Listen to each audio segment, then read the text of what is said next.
Hello everyone, welcome to yet another day in this Clown Decade, the decade where things are only going to get worse before they get better. If you want to keep up with all things Clown Decade, please do subscribe to the channel and of course become a channel member. Right, it's the last guaranteed video of the year. I am hoping that there will actually be more. I will have to see what my schedule's like. One thing that I do know is that when it comes to times like this, I won't say get a bit lazy, I do this as a hobby after all, but I do want to do things that I will find much more entertaining.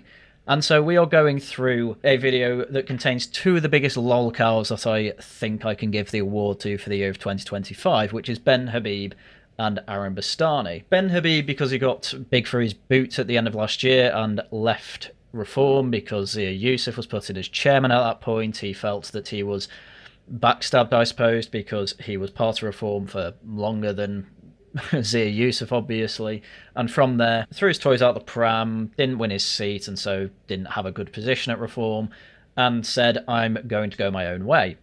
He then was picked up by Elon Musk on Twitter.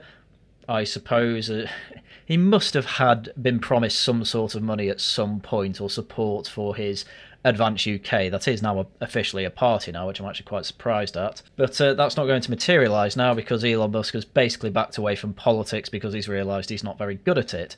Which is very funny because of all the big lolcows this year, all of them are related to Musk giving them a big ego for some reason. So that's one lolcow, a man who tried to beat Reform from the right and has spectacularly failed, frankly. And if you wait till the end, I will put a clip in from not the latest, but the one before, Laughing at the Guardian with some women, where we go through Ben's launch live stream, and there was quite an embarrassing moment that I think it's worth reposting. And also we've got Aaron Bastani, who effectively started off the year realising communism and his massive progressive liberalism was not the way forward, so started trying to go through a post-liberal pivot, saying, yeah, maybe the right's correct on immigration, and then trying to pivot kind of the Nick 30ans, you're paying for illegal migrants, pivot that to, oh, Nick 30 is really annoyed that bus companies are making a profit even though they're massively subsidised by the state via his tax, which it's so obvious he's trying to co-opt people on the right. Anyway, that's gone absolutely nowhere, and he's had to backpedal basically on everything he said for the year to support Zach Polanski. And so we are going through a Novara Media video where Aaron Bastani goes through a chat with Ben Habib and Ayaan Hirsi, who I have basically no qualms with. She was Connor Tomlinson's mentor, but as far as I'm aware, isn't mentoring him anymore, and frankly, I don't think she'd be quite happy with the direction Tomlinson has gone. But either way, I see her as the most useful out of these three. That's actually quite insulting to her. She's much better than what I've implied there. Ben Habib is the leader of a new political party, relatively new, Advance UK. He'd previously been a member of Reform, but Nigel Farage gave him the boot. I mean, firstly, the party's officially about a month old. That's very new by all standards.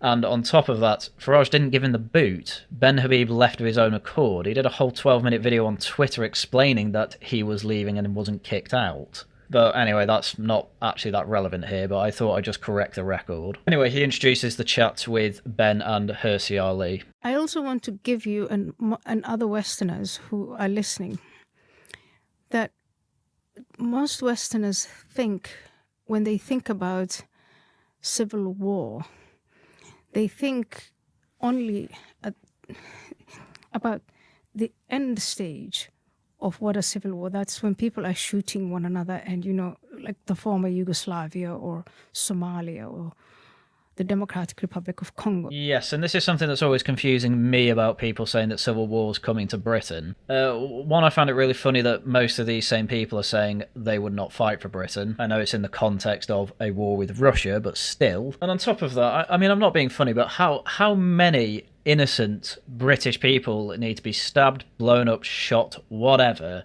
until we get to that state? Sorry, but if Axel Rudiger Barner, who killed the most innocent girls in the world, did not trigger anything more than a bit of hooliganism in a couple of towns and a couple of attempted mass arsons, I don't really know what people expect. Well, so they think that that's when all the institutions break down and there's an exodus of citizens leaving the country. That's when they think, when they think about civil war, that's what they think about. It's a bit more specific than that. When people think of civil wars, they think of basically a split in the military. You know, the last time Britain had a civil war was the 1600s between Cromwell and King Charles I, and there was quite the divide. You had obvious factions, Roundheads and Cavaliers, and there were military campaigns from both sides.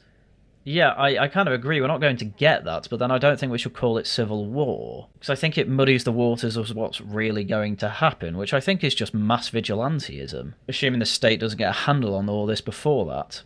But you forget that the very early stages of civic decline and crumbling and cracking. And so just now, as you were saying, we're on the brink of violence. There is this lower level violence. Sort of. It's still really rare. The state guaranteed public order. And now you're seeing government after government, and the United Kingdom is really out there with the others, where the government no longer has the monopoly of violence and can no longer guarantee public order. I don't know if I necessarily buy that. I think the more uncomfortable truth is that the state still has a monopoly on violence. It's just against what the natives want. You're being policed, it's just not with your consent. I'm not being funny, but the Southport riots, did the police have monopoly on violence? In the end, yes, obviously. We didn't have one since, did we? However, you look over at Hare Hills, well, that mass violence that came about because 3 kids were taken from their parents, again, people were jailed. Has there been one since? No, but, well, there's a difference here. Southport riots came about because of Axel Rudakabana killing 3 innocent girls, you know. Hare Hills came about because 3 children were rightfully taken away from, I think it was just a mother, because one of the children injured another while she was out shopping for 6 hours or something like that.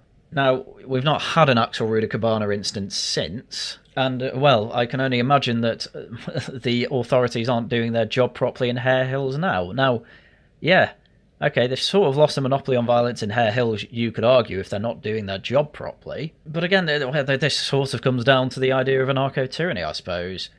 The state has a monopoly on violence, and it's against you, I'm afraid. So it's way more complex than just the state doesn't have a monopoly on violence. It's just afraid to use it fairly, which I'd argue is not a breakdown of the monopoly on violence, I have to say. And what people have been doing over many years is to, when that public order breaks down in a particular neighborhood, they move. It's called white flight. That's the phenomenon. Mm-hmm. I mean, white flight occurs for quite a few reasons. It's not just because the monopoly on violence is lost. I mean, I know people that have done it, and some of the time it is because there was too much violence that came out in the area, but other times, to put it politely, it's just the face of their neighbourhood changes and they don't recognise it and think it's time to move. And there's a whole spectrum in between. And then they move from the suburbs to the countryside, and then eventually out of the country. Well, I mean, again, I have lots of anecdotes on this.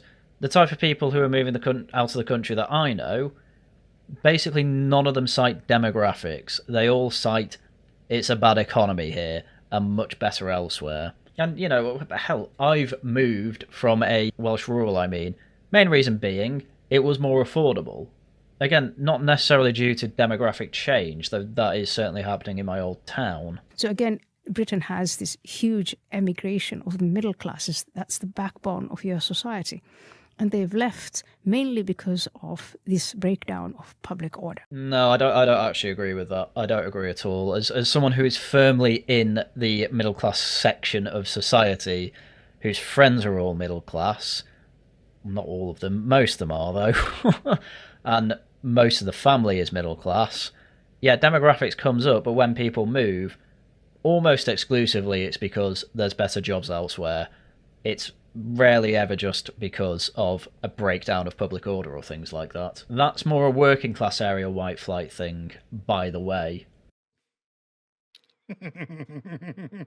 It's real. A lady born in Somalia who then went to the Netherlands, who's now in the US, is telling a British Pakistani that because there's more fly tipping where you live and more HMOs and more rough sleeping, apparently we're headed for civil war. I mean, yeah, I completely get both Aaron's points there, it is quite funny to hear. I mean, this is frankly three not fully English people, British people, talking about white flight in Britain. Aaron Bastani's half Iranian. He used to be called Aaron Peters, and he went to Aaron Bastani because he found out his dad was called, their last name was Bastani. And let's face it, he did that to seem more Iranian because that gets you places in the media. Ben Habib, full name Benjamin Habib, born in Pakistan, moved to Britain when he was 13. Very much a big fan of England and Britain. I'm fully on board with it. But it's hard to get over the idea that, yes, this is... well, he is a literal immigrant, actually. At least Aaron Bastani was born here. And I think most of his time growing up was only brought up by his English mother. And then Hirsi Ali, Somalian, not even British, by the way, is American and I believe Dutch. And is very much one of these people that very much loves the West because of all the freedom that it provided her as an alternative to Somalia, where I believe she had a pretty abused childhood. But as far as I'm concerned, that's a bit too much of an ad hominem. I think the funniest part of Ben Habib doing all this is that he's quite clearly trying to court the ethno-nationalist types, but the ethno-nationalist types would get rid of him. As much as they have this front of, it's a complicated question with the half English types. The reality of the situation is that they go to the one drop blood rule if they actually had their way, and Ben Habib's courting these people to the point that he's leading a political party and basically saying, actually, I don't even think I should be able to run for office. Because this is an actual tweet from Ben Habib. I've been following the unfolding of the pylon of Lucy White, who basically had a go at a deputy speaker of the House of Commons for being born in Pakistan but being elected in, by the way, one of the whitest constituencies in the country, by the way, so clearly they didn't care, and is a woman who's frankly done nothing wrong and then started saying Pakistanis shouldn't be allowed to stand for office because of the rape gangs or whatever, which I can't stand just bringing someone's name into that with other disgusting paedophile rapists just because she happened to be born in the same country as them. I find that absolutely horrific. I really do. I was disgusted by that. But Ben Habib's ignoring all that and saying it would be entirely reasonable for MPs to be required to be born in the UK, and that would not be racist in any way whatsoever. Fine, if that's the point you want to make, fine, but have better arguments than just focusing on Pakistan. Only US citizens born in the US are allowed to be president. Okay, this is not racist. A similar restriction could reasonably be required for MPs. Again, if you want to make the argument for that, fine, but Lucy White wasn't doing that. She was having a go specifically at you, Ben, for being born in Pakistan. The UK has been subjected to mass migration and democratic change. Any sane-minded individual would be concerned by these dramatic changes. I am, but I'm honestly one of these people that doesn't think standing for office means you have to be born in the country, because there's so much nuance to it. I think it should be more of a thing that if you've earned citizenship through, gaining it as a first-generation immigrant, say, via the Life in Britain test, what have you, that should bar you. And then and if you're a dual national, yes, you shouldn't be standing for it either. But then when it comes to people who get citizenship through parentage, they should be good to go for it. So Ben Habib's fine in my book. And hell, even possibly through marriage. I think I could expand myself to that. But that's a very clear definition of who can and can't stand for office. And I didn't even have to bring up rape gangs for no reason whatsoever. But the long and short of this post by Ben Habib is basically... yes, I am leading a political party and I think I should be barred from running for office. Why are you even getting involved in politics if you can't actually do anything then, Ben? And then on top of that, he brings on Ayaan Hirsi Ali to join his college of... Effectively, it's kind of the elite circle of Advanced UK, and apparently they're there to effectively direct candidate selection and vote for leaders and things like that. It's innovative, I'll give him that, but effectively, again, why are you bringing people high up into your political party if you are effectively courting ethno-nationalists like this? It doesn't make sense as a half Pakistani man. And so, yeah, you're absolutely right, Aaron, to bring up this hypocrisy. And I'm also completely with you that I think it is overblowing the issue by saying, oh, mass migration means civil war. It's actually entirely avoidable, the Civil War thing, and it's actually the longer road, but at the end of the day, war destroys countries, and I really don't think we need a war right now with everything else going on. A civil war, I mean. we might be going into an international war for all I know. And it's to do with more brown people and white flight. And I mean, white flight goes back to the 60s in the US. There's been white flight for 60 years in certain parts of the US, like Detroit. Yeah, and as I said as we were going through it, white flight is way more than a breakdown of a certain area. There's multiple reasons that it can happen. It's multifaceted. That can be one of them, but to try and claim it's the only reason's a bit absurd. And the state no longer has a monopoly on violence. When she first came to Europe, apparently it did. There were no protests, there were no riots. I mean, for a start, the state allows protests, so good one. Rioting you can have a bit more of a point on, but I mean, if you're looking at minor riots, or as in minor strike leading to riots and things like that, you know, who won in the end? The state. Tottenham riots of 2011, who won? The state. Though even that's debatable with the McPherson report, but anyway. The poll tax riot of the early 1990s, that never happened because, of course, the state had a monopoly on violence. I mean, it just swapped the poll tax for the council tax. At the end of the day, the state still got their tax, didn't they? I mean, this is just absolutely stupid from Bastani. Having the monopoly on violence doesn't mean that riots never happen. That means if they do happen, they are pacified. And the 2011 riots are probably the one riot that you can look at and say that wasn't well pacified by the police. But even then, that happened over a single night, and they kept courts open 24 hours pretty much to get everyone prosecuted who needed to be prosecuted. Similar with the Southport riots, by the way. The world, when I say the world, the West, Britain, was much more violent in the 1990s than it is now. Much more. Yes, but I think a thing you have to appreciate here, Aaron, is that Ayaan came from Somalia. That's her experience. Being in Somalia, where they basically don't even have a state and it is a pirate stronghold. Where, again, she suffered from some pretty horrific child abuse. Child abuse that is actually going on in the West and the state is not cracking down on as it should, let's be fair. She's not saying it's perfect, Aaron. Nobody is. What she is saying is that compared to Somalia, it pretty much was perfect. Primarily because we had a lot more young people. Younger societies are much more violent than older societies. Yeah, well, I'm not being funny, but pretty much every country that's developing is going through the same thing of massively reducing their fertility rate. Turkey, especially Eastern Turkey, is taking an absolute beating. So let's keep an eye on how those violence rates go. Also, it's hard to really say how much of this is statistical jiggery pokery. What's one of the reasons people are voting reform? Because they're going on about how unsafe society feels at the moment. And getting back to proper policing, quote unquote. Tons of bad stuff happens. More than 10 years ago. Shoplifting is out of control. Yeah, this is one of Bastani's pivots, by the way. They threw out a video that I actually covered a few months ago, basically defending shoplifting, doing the old trope of, oh, people are stealing baby formula because they're trying to feed their babies.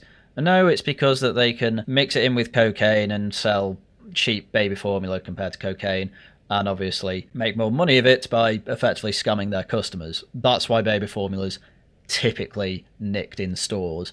Not because there are hungry babies. If you've got hungry babies, you get support from the state. You get vouchers to buy that sort of thing.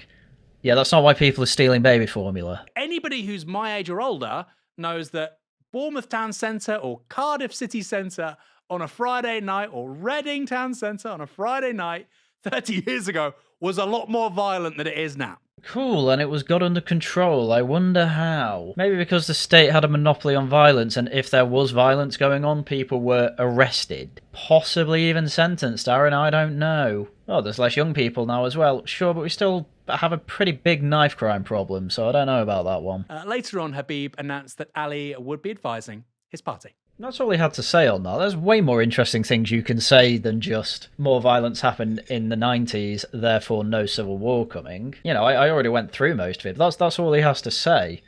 My God, I thought I was lazy doing this video, but it turns out Aaron Bastani's even worse. Now, sadly, I know you're not on the electoral roll in this country. No, I'm an American citizen. You're an American citizen. Well, we can always try and rectify that in due course. No, I'm a very proud and happy and grateful American citizen, and it's also the only citizenship I want. Perfectly fine and reasonable for her, as far as I'm concerned. She's interested in the United Kingdom doing well, doesn't want to be a citizen. fine. She could actually easily get it as well. She's married to Neil Ferguson, who is Scottish, but he's also got American citizenship and spends most of his time over there. But if I was going to start off with, oh, she's joining the college and becoming an advisor again, seems a bit weird to not have them at least as British citizens, because Ben's whole thing with reform, I'm against reform, because no matter what, if you're British, you should be able to join. It doesn't matter what you say. I'm not going to ban anyone. Which in the clip at the end you'll see is actually probably going to end up shooting him in the foot. But I don't. What I'm trying to say is she's fine to be an advisor, but why has she got to be part of the college? That's part of the actual political mechanics of, I nearly said reform, Advance UK. Doesn't make an awful lot of sense to me if you're trying to make this overly nationalistic and then you're bringing a Dutch/American citizen over who was born in Somalia. Again, he's courting ethno-nationalists. It's a really, really strange move. If you're going to differentiate yourself from reform, the only thing you can really do is be ethno-nationalist. If you're not going to do that, why would Ben Habib ever actually do that? And then it's just going to be embarrassing for you, which it has been. Yeah. Well, good for you.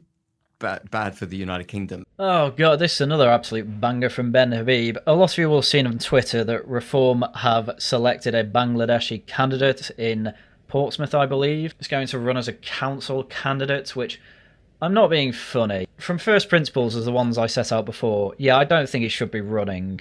But there's a lot of people who seem to think that this is a Reform Central Office decision. All Reform Central Office really do is vet candidates. They don't select them. Selection is done at the branch level. And so clearly this guy's joined Reform, has gone to the branch and made good friends there, and they quite like him. So I trust Portsmouth branch there, and obviously we're not at a point where non-British citizens can stand yet. And to be honest, I think eligibility to vote needs to be looked at first anyway. But that's by the by, and this selection is actually something I think is quite fair to criticise. Ben Habib, though, saying anti-immigration party recruiting immigrants. What are you doing here, Ben? What are you doing here? On top of that, Ben, you are an immigrant.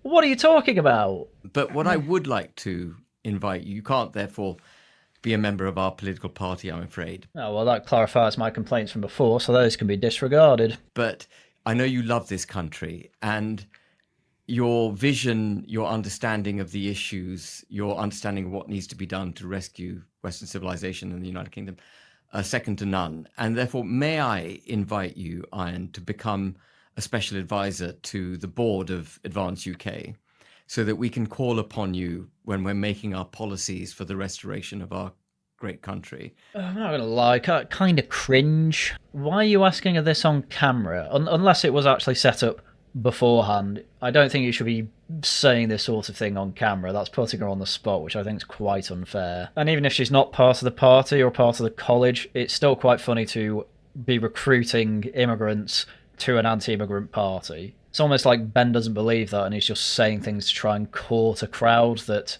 he really needs to up his game, because as it turns out, starting a party, quite difficult. On top of that, having it be anything more than something point and laugh at, even more difficult. Remember, Brexit Party and Reform were both like that. They were both exactly like that, and now look at Reform. It's hard to do. Would you accept that role?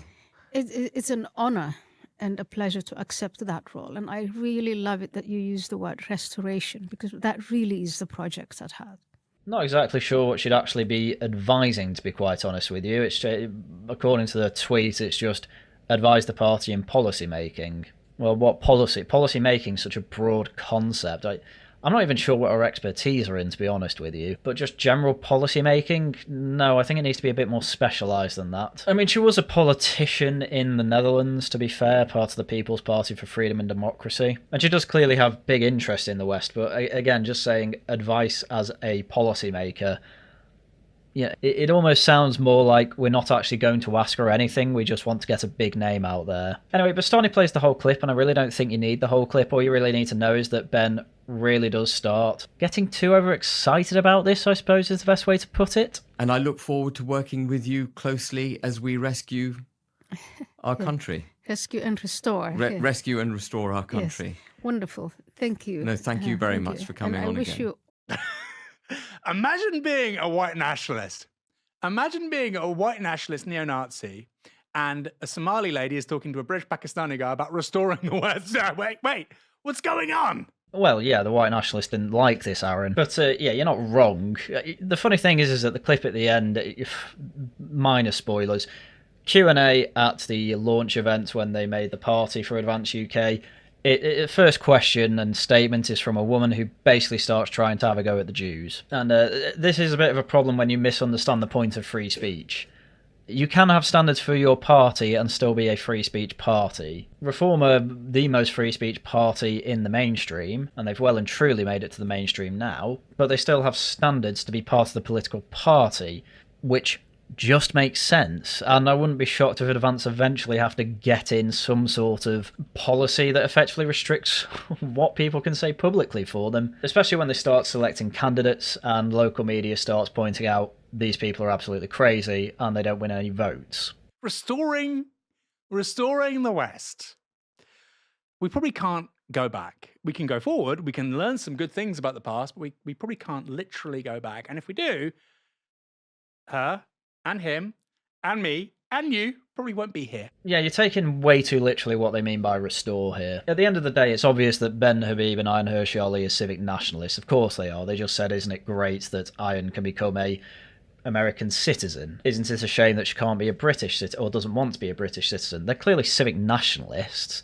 The problem is that Ben is obviously trying to court the ethnic nationalist because every civic nationalist is going to reform. And that is a large spectrum of people, some of whom I think are, yes, absolutely crazy and are a bit too on the liberal side, we'll say. But anyone who basically wants to shut out and effectively be a public racist, yeah, reform doesn't want that. Which is perfectly reasonable because look where it's got them. At the top of almost 200 polls in a row. It probably will be 200 polls by 2026. Advance will be constantly in the mud because there's just so much blatant rank hypocrisy, which even Aaron Bastani's noticed. I want to finish up by going to this piece by Ayaan for Unheard. That's all he has to say on this again. Again, I thought I was lazy for doing this video. I've done way more analysis than Bastani here. Must have been a slow news day. Here's the title. Why I'm now a Christian. Atheism can't equip us for civilizational war. She's probably correct there, by the way. It's part of the reason that I've leaned more into my Catholic and Christian side, that and I basically felt like I was failing God. But atheism just doesn't have answers here. You watch Sam Harris, he basically has no answers here. You watch Richard Dawkins, he's basically ashamed that he's helped kill Christianity as much as he hates to admit it. You need a unifying moral framework, and getting rid of Christianity in Britain, it really didn't help. Now, did people follow Christian ethics fundamentally in Britain throughout time? No, of course not. But the ideal was there, and it's the ideal that everyone wanted to move towards, and even that caused schisms. The main reason for the Civil War was religion, but it's quite clear that we've been experimenting with an atheist society for some time. And the amount of people that just tell me, I think we need to be Christian again, it's crazy. I then tell them to go to church, and then it's a bit like, ugh.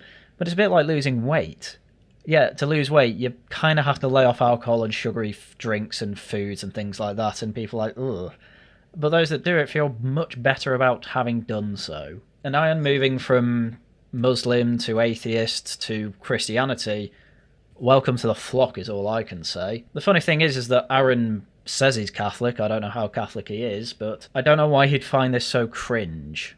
Well, I do know, because he's a Marxist before he's any other sort of religion. There's a theme here, isn't there?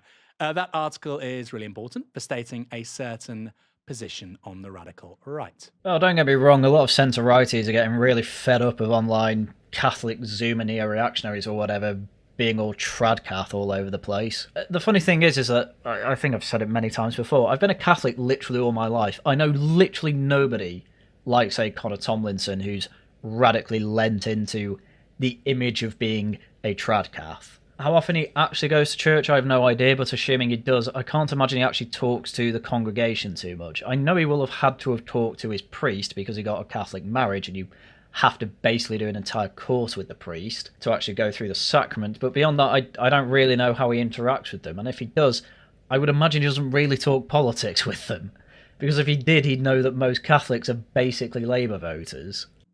After talking about her rejection of Islam and embrace of atheism, Ali writes this. So what changed? Why do I call myself a Christian now? Part of the answer is global. Western civilization is under threat from three different but related forces. The resurgence of great power authoritarianism and expansionism in the forms of Chinese Communist Party and Vladimir Putin's Russia.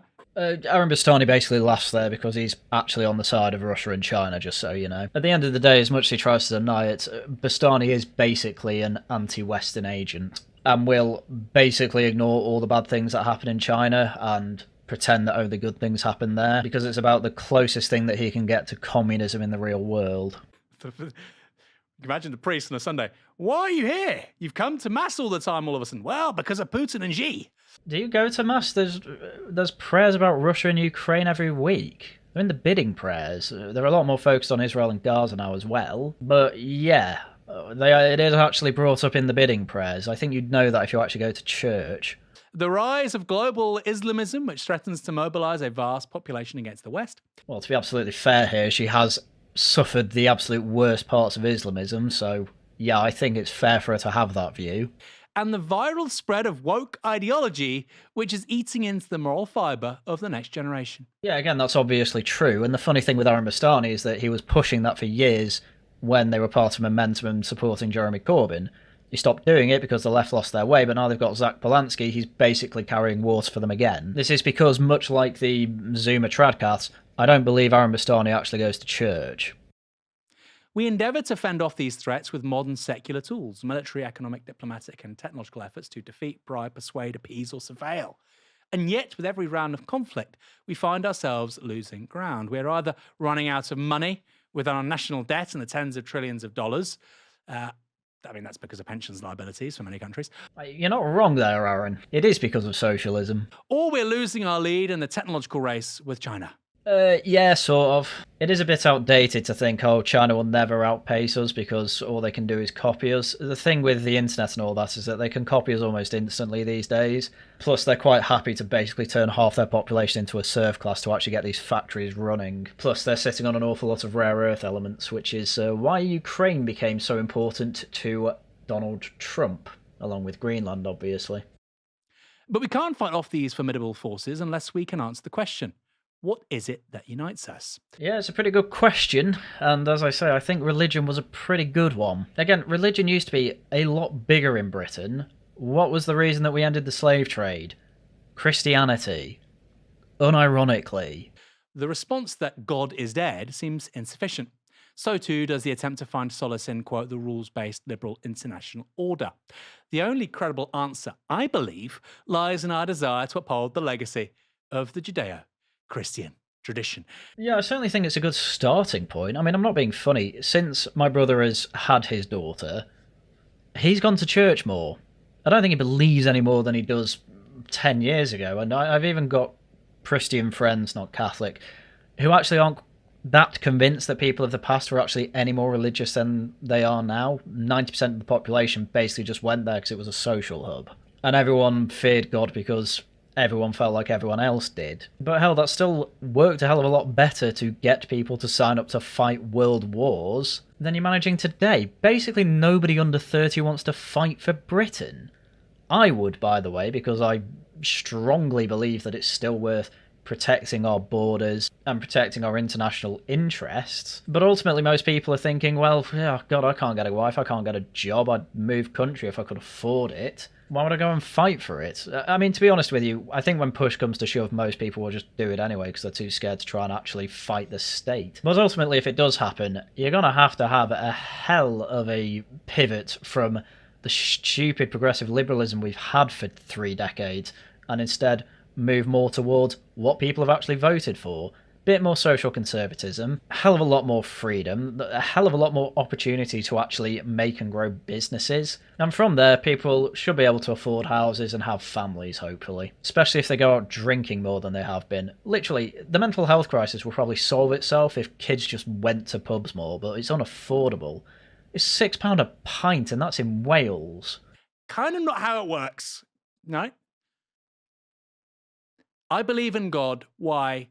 Well, because in the civilizational conflict with Xi's China, we need it in order to have the right civilizational tools. That's not how. Do you believe or not believe? I mean, Listen, Aaron, you can't find God without first taking the steps to try and find him. And if people's reason for finding him are fear of Russia and China, so be it. You know, you're a Catholic. You're supposed to be happy people are converting to Christianity.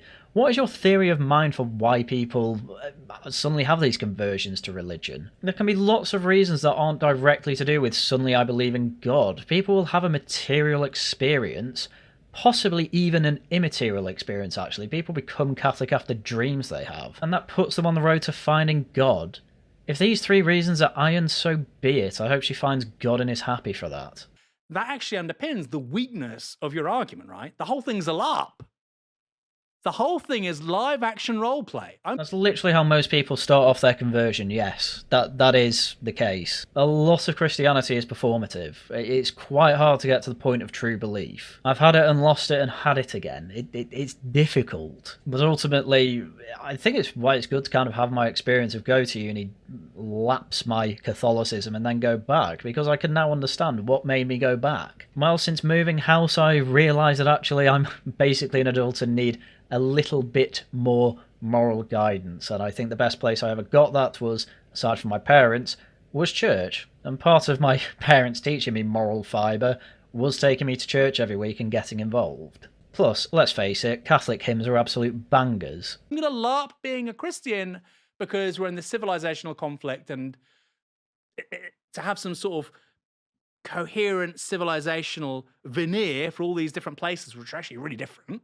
Yeah, but I'm not being funny, Aaron. When it came to Northern Ireland and Ireland, you had separatists and British patriots coming together to say, we want rid of the foreigners. Now, that is two completely different sects of Christianity coming together in the face of, let's face it, what is mass immigration and what I assume is quite a large Muslim cohort. You know, Filipinos were putting on their door, we're Filipino, leave us alone, and it was actually working. You know, I know it's an uncomfortable conversation here, Aaron, but Ayaan's not entirely wrong. And now people saying, oh, I think we need to basically assert being Christian again. A large reason for it is, yeah, they're worried about the mass importation of Islam. They don't like what they saw over in Aston Villa. They agree with Robert Jemrick about Handsworth. And if that's bringing people to God, so be it. We're going to have to talk about Christendom 2.0. Aaron, you're a Catholic. We've had multiple Vatican councils reform the church. Yeah, Christianity reforms itself quite a few times. Ultimately, a lot of people disagree on what Jesus' lessons were. Kieran, you've seen a few videos there and a few screenshots from an article. I mean, to me, this really betrays the vacuity that surrounds lots of the radical right. Yeah, well, Ben Habib was never really radical right. Ben Habib just had a massive ego and turned into a narcissist because, let's face it, Elon Musk gave him a follow on Twitter. That was pretty much it. The same thing happened with Rupert Lowe, by the way. Rupert Lowe is against getting rid of indefinite leave to remain, basically because Farage said he's going to get rid of it. And the ethno-nationalists under him and supporting him, they all ignore that. They all ignore he's a massive Thatcherite because they need anything they can get in the mainstream. And they'd rather pick Lowe over Habib because, yes, of the obvious ethnic reasons. You have a massive misunderstanding of what's going on if you think Habib is actually an ethno-nationalist, and yes, he is basically trying to juggle getting Civnats on board and ethno-nats at the same time. It's impossible. You may as well just gatekeep one lot. And, well, Reform gatekept the ethno-nationalists, they had Homeland and a whole load of other parties and movements, and they can't work together. Civic nationalists seem to be a lot more serious about sorting the immigration problem. There you go. But obviously we still have our splits, hence Ben Habib. Yeah, I mean, this is not a serious person. That's the first thing to say, I think. If you mean Ben Habib, I totally agree. If you mean Ayaan Hirsi, no, I think she's very serious, and I think she's on the right track. And that was one of the cringiest things I've ever watched. When he offers her the role on the board of his new party, it was like something from Alan Partridge or something. Yeah, I gotta agree, it was kind of cringe. I mean, she said yes at least, I suppose, but again, it's pretty obvious he only wants her on because she's a big name. And again, we're going to find out how much pull that actually has, because at the end of the day, Ben Habib's actually trying to get over 30,000 members. I still think he's lying about the membership numbers, but he's basically stuck in the lie now because he's made the party, so can't say it's under 30,000. It was very, very cringy. But he's a deeply unserious person. And look, people said last week when we did the segment on Nick Fuentes, Why are you giving this guy airtime? Why are you doing this? Blah, blah, blah. Again, a very deeply unserious person. Yeah, sure, I agree with that. The problem with Nick Fuentes is that he's cringe to a certain type of person, but he is actually quite...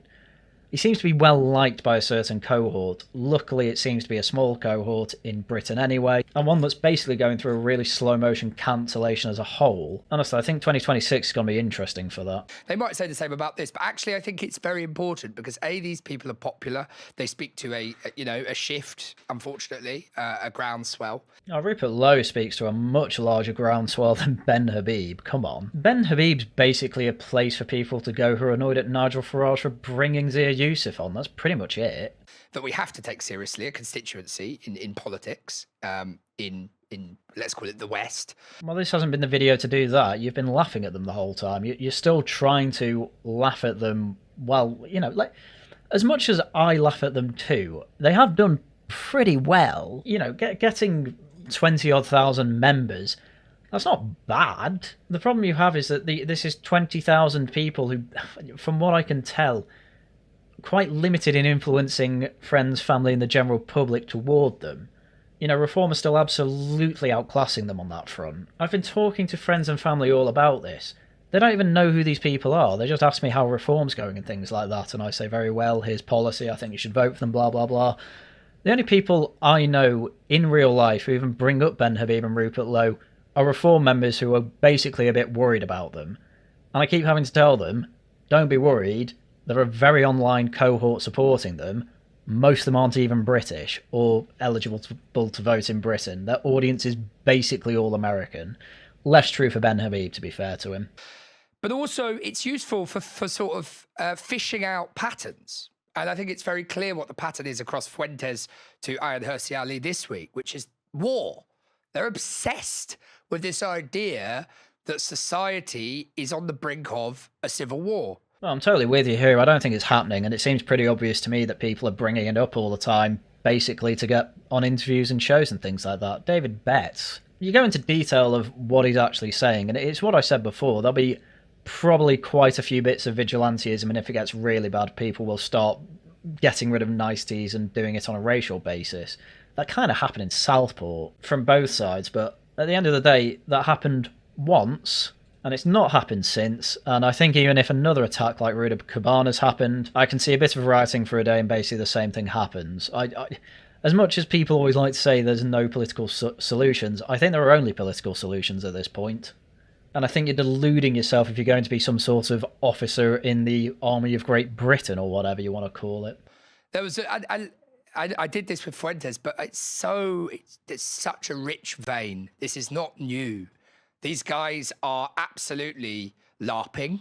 Is this the left's new favourite word? Because this was a right-wing meme from about 4 years ago. I don't know if you can call Fuentes LARPing at this point. He's just a guy who makes jokes and has politically charged commentary and likes to be a massive edgy boy.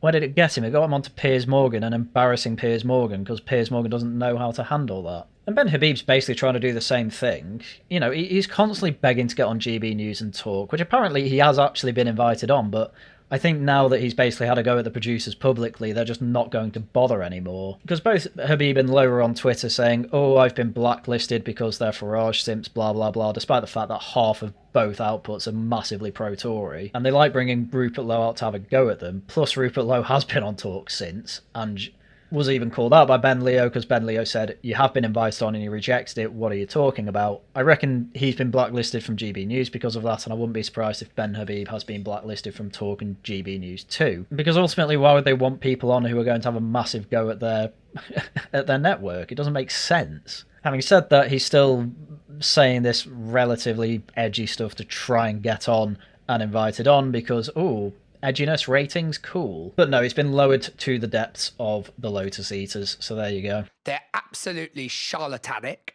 Oh, I like that. I've never heard that adjective before. Charlatanic. Charlatanic, I like it. No, I think Fuentes believes what he says he believes. Ben Habib maybe a little more, but again, I think Ben's actually deluded himself that he can win the next election. It's just not going to happen. So maybe you can call him a bit charlatanic for that, but I think he believes what he says he believes. But they are drawing on a reserve of prior examples. So let's just take one more. I think it's really relevant.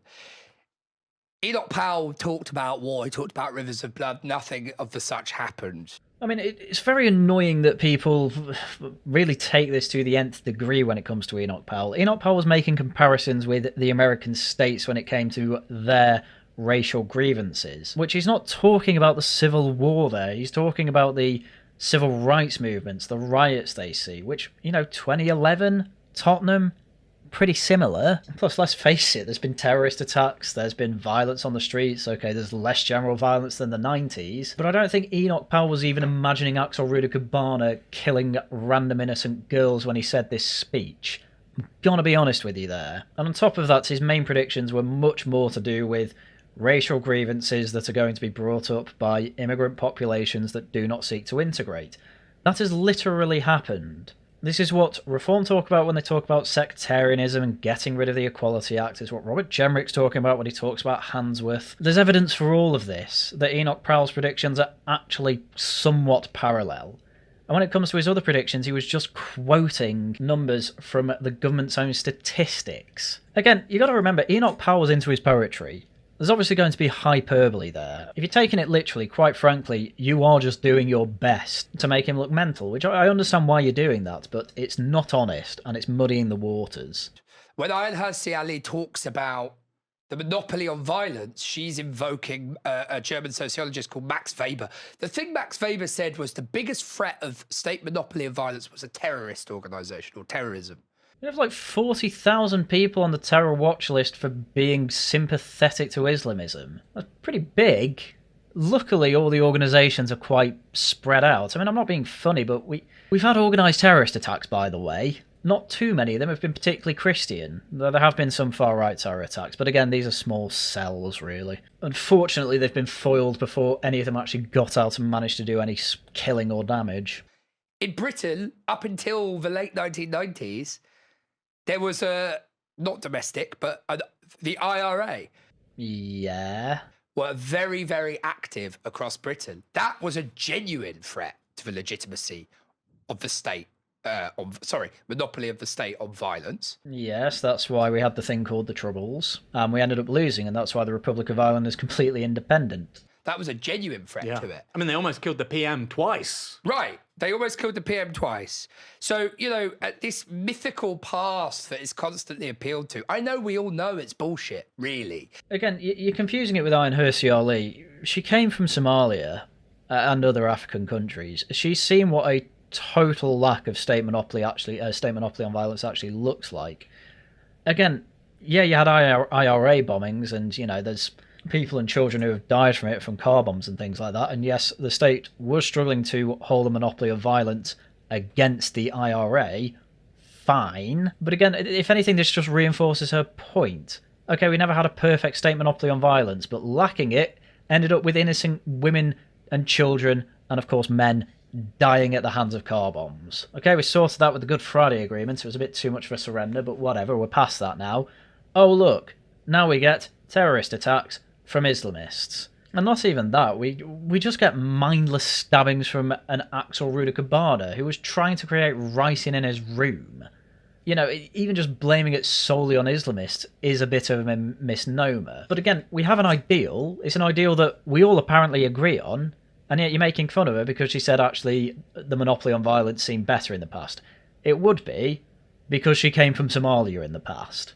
But I think it's important to fish out the patterns across charlatans like Fuentes and Ayaan Hirsi Ali and see that it is part of a coordinated, crystallized project. Even if they're not on the phone to each other, coordinating, sharing briefing papers and all the rest of it, they clearly all want the same thing, which is for us to all believe that we're on the verge of war. Yeah, quite a lot of the radical online right especially do go on about it. Probably a bit too much, to the point where I think it's just way too cringe. Even if it is happening, by the way, and they are right, why I find it so cringe is that I have absolutely no expectation that any of these people are actually going to be on the front lines and seeing blood. I have absolutely no expectation they're actually going to do that. They'll be like Tim Pool, they'll find a relatively safe place or just leave the country and not fight for it. Like, that is my prediction, should it happen. Crime is, as you said, Aaron, and as we've said in this show, there are loads of serious structural problems which make life worse today than it was before. But actually, crime and violence in our societies is on the decline, and long may that continue. They're doing the Fraser Nelson thing. Yeah, sure, gang violence that not an awful lot of people saw is on the decline. That is good to see, I totally agree. Knife crime seems to be on the decline as well. That doesn't seem to be as much of a hot button issue as it used to be. Everyone still feels unsafe though. I wonder why. Probably because the average person's phone's being snatched all the time in London. Probably because everyone sees shoplifting going on. Last week, Monday and Tuesday, we had 3 or was it 4 separate stories of Afghanistani refugees/asylum seekers raping women and girls. In fact, I think they were all under 18. Sorry, but you can focus on gang violence coming down all you want. Fact of the matter is, people don't feel any more safe, and there's a good reason, a few reasons actually for that, and they're all legitimate. I kind of miss the old conservatives, like Thatcher. It was 80 to 90% Enoch Powell, by the way. And their whole thing was get rich, make money, right? Margaret Thatcher also, we had net emigration under her, and on top of that, she also kept making points in Parliament about asylum seekers and refugees coming over have to be legitimate, etc. And a lot of righties are still saying we just want economic freedom and to get rich. That was the talking point of the right. Get rich. The left are stupid because they don't want you to get rich. Oh my god, I'm clipping that and putting it on Twitter. Incredible. I also find it quite funny. It's only really the radical right that don't say that. In fact, I think you've got the radical right going on about usury for some reason, even though we've got the lowest interest rates for decades. And if anything, we don't have enough usury. Now the only people saying that in bourgeoisie, it is glorious to get rich, are the Chinese. No, that's definitely not true. It's definitely the Americans still saying that. Get rich, make money, do stuff, progress. Maybe in the special economic zone, sure, but aren't you against that? I'm a socialist, that's not my vibe. Well, it clearly is, because you're a massive Chinese simp. Again, this is his pivoting, by the way. Oh, I'll try and get right-wing people on board by pretending that China's actually ridiculously right-wing. He does it all the time. It's so transparent. But I prefer the whole get rich, make loads of money, than, hey, we're headed for a civilizational war, and that's why I'm going to LARP Christianity, and by the way, that's why your sons and daughters need to join the army. Not so sure on the army bit. That seems to be coming from the centre-left more than the right-wing, to be honest with you. I am actually, in the end, quite glad to see reform leaning a bit into the Christian side of politics. They're not cringe about it, really, from what I've seen so far. But a lot of this is going to feel like a LARP. A lot of people starting off their conversion do feel like they're LARPing, because ultimately the only way you can find God is taking the first steps and actually trying to find him, i.e. LARPing. If that's the promise of the radical right, it's not going to survive contact with reality for more than 10 minutes. I completely agree with you there, Bastani, I'll be honest. You are never, ever going to win over people in Britain if you exclusively talk about Christianity and civil war. You do look like you're being overly hyperbolic, hysterical even. That's not to say that the right shouldn't be encouraging people to be Christian. I think they should. Nor do I think that we should outright poo-poo what people actually mean by civil war, because I largely agree with it. I think there is going to be a ratcheting up of street violence as time goes on and people get more and more fed up and not seeing any of their good answers. But generally, from what I'm hearing on the street from both reform activists and people even on the doorstep, they genuinely believe reform is the last chance for a political answer here. It really is. And the obvious undertone is because if not a political answer, then it's basically a violent one. And people really want to avoid that. Trump can do something like that in the US to some extent because it's this enormous power with an unprecedented capacity to finance deficits because of what it does. No European country can do this without living standards plummeting. It is not a positive propositional vision. Hirsi Ali is not selling civil war as a positive vision. Her point is that it's a warning that if we don't solve these issues, there is going to be civil war. And the only real issue I have with it is I think they're overstepping the mark on the warning. I think they're a bit too hysterical about it, but I think it's a possibility. The terrifying thing, though, is that the left doesn't have one either. Yeah, you got to realise that the left doesn't have one because we live in the left's world. People are actually starting to realise that, thank God. In fact, it'll be quite interesting over Christmas if these topics come up and how well or badly those comments of mine go down. And so we're in this weird moment where, like you say, lots of people are being attracted to this stuff, where it's A, idiotic, and B, I mean, it's not even actually very appealing. The people attracted to it are either total boomers or they are people who say that they have some sort of warrior spirit and genuinely believe they'll go to like a 10 to 0 KD ratio in the coming civil war. Those are basically the only two type of people taking that seriously and basically hoping for it. I don't think Ayaan Hirsi Ali really fits into that camp. I think she's saying it as more of a warning. Thatcher, I get. Make loads of money, privatisation, smash organised labour. Everybody is a temporarily embarrassed millionaire or billionaire. You don't have to Americanise it, man. People just wanted unions to stop crippling the country, and obviously they wanted to get out of the winter of discontent. It's really not that deep. Okay, I get it, right? Where's the romance here? Oh, as I say, they're romanticising war. Simple as that. These people haven't seen blood, Aaron. It's that simple. Well, I think you could argue, there's a dialectic going on there, that the Thatcherite vision and the actual impacts of the Thatcherite vision on society, the way it creates, privatisation, deregulation, and the impacts that has, kind of less fettered capitalism has on society, has led us to where we are with the right. And led us to where we are because they're scrambling. There's so little materially for them. I hope you're only talking about the radical right there, because I completely agree. They can only really talk about 3 subjects off a script. Trust me, I'm going to make a big video on someone in the Zoomerwaffen later in the festive season. But when it comes to reform, no. Every branch meeting I go to, every rally I've gone to, even in the live streams I've watched of the conferences, and hopefully I'll go to the one next year. No, you've got a positive vision. People are there for quite a number of things, obviously, but they are all there for positive reasons. Some people might originally go toward reform because, I want a peaceful and, of course, political solution to these problems, and reform are the only way to do that. If they believe civil war's coming, they are part of reform out of fear of that, not because they necessarily want it.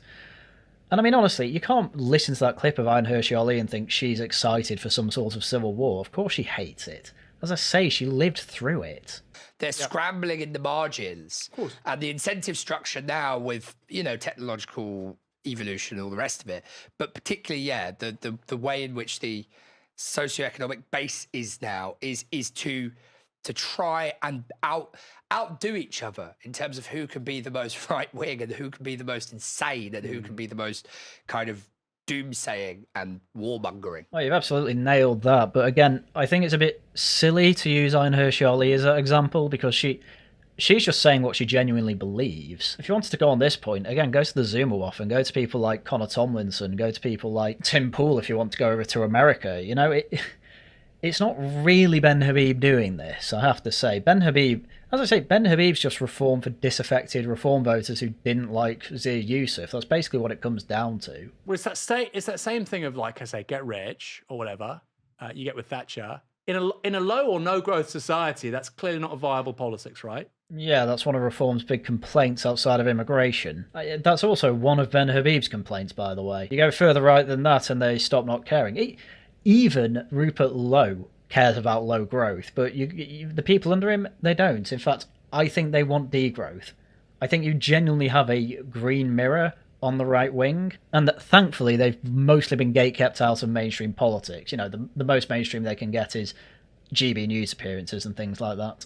So instead you get this man is a wolf to man, exploit everyone. We're headed for civilizational conflict with China, Russia, and Islam. I mean, my God. You sound insane, and it is insane, but it's also increasingly a mainstream politics. Well, again, I mean, the war with Russia thing, the online right are basically on Russia's side with that, so they're not that worried about that. China, again, you're confusing neoconservative takes here with radical online right ones. The only one that really touched upon radical online right politics is the whole civil war talk, which again, I think the way Ayaan Hirsi Ali was talking about it wasn't even that unreasonable. I think she was just attributing white flight to a cause that was way too specific for it. But honestly, Ayaan Hirsi Ali, compared to a lot of the online right, sounds downright reasonable. Because she is being downright reasonable. And if you're actually going to deal with this properly, you'd start talking about the Lotus Eaters, but they're nobodies, which is quite weird, because I don't think Ben Habib's really a somebody. The only reason they really talked about this was Ayaan Hirsi Ali. So there you go, I suppose. Right. That's everything from the video. I will do the outro now, but I am putting that clip I said I'd put in earlier in, so after the outro, do enjoy that. If you enjoy what I do, please do subscribe, leave a like, leave a comment, also leave super chats and super thanks on any stream or video that I do, and become a channel member. Walls of Westminster podcast will be out on Friday, and that's pretty much all I can guarantee until the new year, I'm afraid. I think Tash does want to do a charity stream, and we will likely set that up for lovely homeless and sheltered animals in Wales. So whenever that happens, keep an eye on the Discord, keep an eye on my Twitter account, that will be announced there. Videos out as and when I can make them over this period. You're lucky if I get one out every other day, but I am still going to try. Right, with that, that's everything. So thank you all very much for watching, and enjoy the clip from Laughing at the Guardian. The reason I've brought this up is because I know, obviously, I'm in a few group chats that are very pro-reform, and they do keep an eye on Ben Habib and Rupert Lowe, and I like doing that anyway because it's funny. But this stream was going on, so after I'd done horse and stuff like that, I got home. I just saw this as I was like cleaning up the kitchen. I was like, "Oh, let's have a go on it." And this is literally the clip that I saw. So I'm just gonna let it play. Just for context, this is a Q&A bit. They've done all the speeches. This is Q&A. Or maybe we're not. Yep. I think a Let's mic get is to the going to go actual, around. Yeah, let's get to the actual short Q&A. and concise. And I'll make the way back down. So there. make The your first questions short and concise. Right, let's give the microphone to this woman at the front Hi who's there. not dressed very My well. statement and question will take 2 minutes to read out precisely. Forgive me, I normally do not need to read from a piece of paper, but I want to make sure Right, that you might what I'm want to turn it saying up. is not Turn it up. Right. misinterpreted. Oh wait. It appears to me that if So, for those that didn't hear, she basically said, I don't usually read off a piece of paper, but I don't want to be basically misquoted, or basically she doesn't want to say the wrong thing. What could she possibly say that's going to get her misinterpreted to the point where she feels she needs to read off a script? What do you reckon she's going to talk about? She wants Ben Habib to be deported. That would be such a lion move. That to be fair, You, sir, shouldn't be here.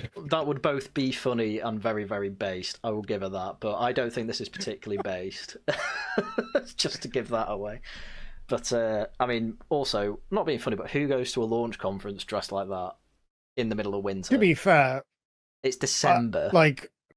It was 2 degrees today. well, that sounds like a skill issue, my dude. I don't know. You should see some of the things I've worn to the gym in the past. I'm Well- assuming that this is like a. Well, she's reading off a script, so let's have a listen. Let's have a listen. Okay. Advance UK are on the right path. You're a party that is not scared to call out the negative impact that Islam is having on the West. I would say it's somewhat the same for left-wing communist liberal ideologies. So it's fine so far. I don't really have an issue yet. But then it goes off the rails. Such as trans and mass migration. However, on these topics, we are only part way, in my opinion, up the path. We are able to identify that these issues exist, but we don't seem to be actually going a step further and actually calling out the people that are funding it and pushing it. So who do you reckon the people funding it are? Who do you reckon that could be? Who do you reckon that could be? Oh, no. Panel? I was about dear. to say. Who's they? I was about to be like, oh, let's hear her out, and now I'm sort of slowly in my mind sort of bringing that one back. Whoa. Pump the Back into the brakes, woman. The Mississippi back into the hedge. Yeah, exactly that. Yes. Well, let's see how far she goes. I'm not sure whether it's because people are scared, because it's not difficult to actually find out and do a bit of a trace on it. Charlie Kirk was an idol to me, and I'm sure he was to everyone in this room. Would you all agree? Oh no! Oh no! Uh-oh. No. Haryan's poisoned the well on this one. I'm bracing myself. We've got an avid Candace Owens watcher here. Again. I just turn this on at this point. This is literally all I've seen of this live stream. I was like, what is going on? Why has this happened? And we've not even got to the bad bit. Look, Haryan, we're just asking questions, okay? We're just asking questions. It's the fact she braces it with the, we all love Charlie Kirk, don't we, folks? Oh no. Well. Oh no. He had an open mind, and likewise he led me to open mine as well. And I would like to paraphrase a quote that he said to me not long before he was murdered. And before anyone pushes back on me, please remember that these are his words and not mine. It's literally... What does she mean said to her? I think she met him. Like in DMs? No, I think he does events, doesn't he? I think either at a turning point event or Charlie Kirk did come over to Britain, bear in mind, and meet lots of people. So He did, I I guess suppose. it's not that weird. yeah, I don't think. I don't know. Have you considered that It almost sounds she like might just just be delusional, making it but- up? Yeah. She also might be making it up. Yeah, that is a very good point. I guess Claire. it's not like you can falsify it. Yeah. Anyway, before you all bully her, just remember this. Jewish donors have been the #1 funding mechanism of radical, open border, neoliberal, that's so funny. quasi-Marxist policies, cultural institutions, and non-profits. Why no one seems to react to that at all is the weird part to me. Ben's not done anything. Nick Buckley doesn't seem to do anything. Sarah White was almost smiling. I think it's because Also, I just don't think people she's realise supposed to be what asking a she's question. saying. Supposed to be asking a question. She's just standing up and giving a speech. I think it's like you can Have make you a ever done the- statement then a question. To be fair, Okay. yeah. Have you ever done Cool the with thing where it's like you? Oh, sorry, Claire. Go. No, it's just quoting what someone said in the chat. Doesn't matter. Have you ever done the thing where no, you know what's happening here? The audience is doing what Haryan does to me sometimes when I start going off on one, and he'll just like quickly start reading ahead in one of the articles, and then he'll and then you snap to it and you say, "You said what about the Jews?" Yeah, It just hasn't dawned on them yet. It's the sort of thing where you've just all gone woo Charlie Kirk, and then it's like, yeah, but the Jews though, Oh, it's a bit of a 180. yeah. But she's not done. She's not done. This is a beast created by secular Jews. Jewish donors have a lot of explaining and decoupling to do. Actually, no. To be fair, Sarah White and the guy next to her are both giving daggers to Nick, saying, "Stop, make her Yeah. stop." But no, she keeps going. She keeps going. It's the movies How have they and not stopped her yet? That's so funny. Oh, it takes a while. Hollywood, it's everything. Many people on the right, like you in this room, Sarah's will face. feel enlightened because they have discovered some of the horrible content in the Quran and the Hadiths. But what many of you aren't aware of, that there's much worse stuff said in the Jewish Talmud, the Jewish Book of Law. Bringing up the Talmud, that's where you got to stop. Not We the had one Jews person don't. crying out. Yeah. Yeah, one person saying, Yeah. "Get her off." For people who don't know, like the Jewish Talmud's such a terminally online criticism of like Jewish faith. The Talmud's effectively a bunch of rabbis. Oh, it's like a It's commentaries, 604 legal discourse. Yeah, literally all it is how should we punish people, and then some of them are like really harsh punishments, and it's like they don't agree with that though. It's like I don't know. It's like having to go at Britain because we have some crazy human rights lawyers. It doesn't make sense. But yeah, that's the point where she went off. But we'll carry on. Especially of what we say. Yeah, I'm literally just about to get onto it. So my Maybe first the time was the thing that sparks them off. Everyone would start to push back everything else. But yeah, sure. Yeah, I think that's like the wake up call. Yeah, it's like oh, but like Quran has bad stuff. Okay, yeah. Oh, the Jewish Talmud. What? Why are you bringing that up? actually about to go on to. Burst Things through that I the often doors. bring up where I'm just like, oh no. I was going to say, it's one of those things that I often sort of bring up the fact of like, yeah, there are people who are Jewish who are in some of these sort of more shady things. Does that mean that it's like a Jewish conspiracy though? Like a Jewish plot? Like for me, that's a jump. It's a leap that I can't really follow. It's kind of like you're trying to equate like people who just so happen to be in my mind in like with some sort of like grand conspiracy. And I'm just, as I said earlier, just like I'm not able to make that jump. I mean, on the other hand as well, it's what I always say. If they have such a grand conspiracy, it's just you're always going to lose. Just join them. Well, you're not going to lose then, are you? Anyway. Or like if they're, yeah. Yeah, but I was just going to say, Nick Buckley like goes up, says, "Move on to your question," but she doesn't. Excuse me, do we have free speech? Do we have free speech in this country? Do we have? Oh no! Free speech. Incredible. The free speech. Please not bully. It's literally this is the reason why we don't. I'm like, the thing I get, you know, on I can't remember what day it was, but when Lucy White was on Twitter saying, Nuz, whatever she's called, Deputy Speaker of the House, it's like, oh, she shouldn't even be in there because she was born in Pakistan, whatever. And then she did a follow-up tweet basically saying Pakistanis are really bad and shouldn't be in the parliament at all because rape gangs. And I was like, please don't bring innocent people's names into the rape gangs. That really devalues what rape gangs actually, like, the horror that they are. And I had some Also, people... who is your leader? What do you mean? Well, it's like Ben Habib is standing right there. Oh yeah, It's like I know. he can't- Well, that yeah, but I was going to say, like, I got told quite a lot when I pushed back against that, like, don't punch right what you're doing. Sorry, no, this woman's right wing. She's like getting punched. Like, come on, look at her. And she, like, what's her initial response to, like, you're an idiot, get off the stage, we don't want to hear what you have to say. Oh, what about my free speech? Free speech. You don't get a microphone with that. I'm sorry. Make your own dork YouTube channel for all I care. But yeah, we'll carry on because I want to get into what Ben does. Free speech in this room? Do we have free speech? So do not heckle me. Yeah. Don't heckle me. Free Don't speech. heckle me. Free speech exists. No heckling, please. What? Incredible. I love this. Again, this is all I saw of this conference, and it's all I'm showing you. Yes, I'm Bartoska. So my first question to all of you is, will you have the courage that Charlie did to actually call out the funding of what is the decline in the West? For my Charlie didn't have a go at Jewish funding, did he? Oh, he was a massive Zionist. This is the really Yeah. funny thing. It's like, well, you do what Charlie did. Weirdly, people What? hasn't everyone said that? Oh no, and like that's that was why Candace Owens said he got shot. Is the conspiracy theory that he flipped? Yeah, I but he think flipped that's the like cope that they're magically going right before, and he just didn't have a chance to like say. Yeah, it's crazy. It's crazy. But go on, ask the question. My second question, I would like to know your stance on Israel. I'd like to Astounding. know what you think No. of Israel. Who is this woman?